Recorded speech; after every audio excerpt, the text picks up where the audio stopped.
സ്വാമി ക്ഷേത്രം. അതായത് ഇവിടുത്തെ സംബന്ധിച്ചെന്ന് വെച്ചാൽ ശാസ്താവ് അതായത് പൂർണ്ണ പുഷ്കലാ സമേതം കുടികൊള്ളുന്ന ശ്രീകോവിൽ ഒരു ഭാഗത്ത്, മറ്റൊരു ഭാഗത്ത് മഹാദേവനും പാർവതിയും ഒരു പീഠത്തിൽ കുടികൊള്ളുന്ന മറ്റൊരു ശ്രീകോവിൽ. പിന്നെ മേളിലത്തെ പ്രധാന ഉപദേവന്മാർ എന്ന് പറഞ്ഞാൽ ഒന്നും ശ്രീ മഹാഗണപതി, ശ്രീ മുരുകസ്വാമി, ഇത്രയാണ് ഈ മുകളിലത്തെ പ്രധാന രണ്ട് ഉപദേവന്മാർ. പിന്നെ അതിലൊക്കെ ഉപരിയാണ് ഇവിടുത്തെ മൂലസ്ഥാനം.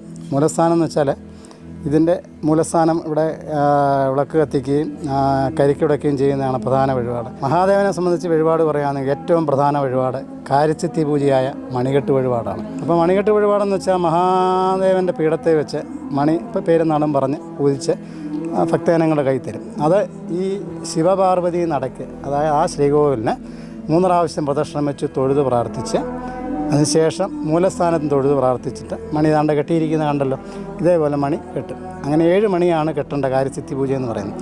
7 മണി എന്ന് പറഞ്ഞാൽ 3 രീതി